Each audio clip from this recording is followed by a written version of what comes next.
Komando Operasi Koops, HBMA TNI menembak mati 18 anggota Organisasi Papua Merdeka, OPM, di wilayah Intan Jaya, Papua Tengah, Rabu, 14 Mei 2025. Dan Satgas Media Komando Operasi Koops, HBMA Letkol Iwan Dwi menyebut penembakan dilakukan terhadap kelompok bersenjata yang berlokasi di distrik Sugapa. Koops HBMA adalah komando khusus yang dibentuk Panglima TNI Jenderal Agus Subianto untuk menangani konflik di beberapa daerah di Papua. Dalam keterangan tertulis Kamis, 15 Mei 2025, Letkol Iwan mengatakan lewat operasi tersebut pihaknya berhasil mensterilkan wilayah Sugapa Lama dan Kampung Bambu Kuning dari kehadiran OPM pimpinan Daniel Aibon Kogoya, Undius Kogoya, dan Joshua Wakar. Ia menambahkan saat ini pasukan masih disiagakan di sejumlah lokasi strategis untuk berjaga terhadap potensi serangan lanjutan dari kelompok OPM lainnya. Nama, HBMA, yang disematkan untuk komando khusus itu merupakan singkatan, harus berhasil maksimal. Selain singkatan, HBMA juga merupakan nama danau di Kabupaten Jayawijaya, Papua Pegunungan. HBMA merupakan salah satu danau tertinggi di Indonesia karena letaknya di ketinggian lebih dari 3.300 meter di atas permukaan laut, MDPL, di kaki Gunung Trikora.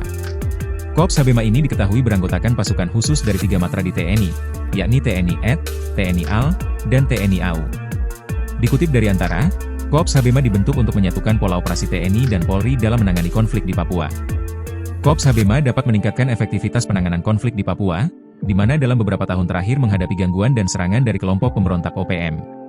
Untuk implementasinya, Koops HBMA ini diharapkan bisa mengintegrasikan pola operasi TNI dan Polri sehingga penanganan konflik di Papua dapat lebih efektif. Sejumlah tugas telah dijalankan oleh Koops HBMA di Bumi Cendrawasih. Teranyar, Koops HBMA menembak mati 18 anggota Organisasi Papua Merdeka, OPM, di wilayah Intan Jaya, Papua Tengah pada Rabu 14 Mei. Kapuspen TNI Maijen Kristome Sianturi menyatakan keberhasilan operasi ini menjadi bukti nyata komitmen TNI menjaga rasa aman di Papua. Puspen TNI menyatakan dari lokasi kejadian, aparat mengamankan sejumlah barang bukti yakni amunisi, senjata tajam, alat komunikasi, serta puluhan busur dan anak panah. Dan Satgas Media Koops HBMA Letkol Iwan Dwi menyebut penembakan dilakukan terhadap kelompok bersenjata yang berlokasi di distrik Sugapa.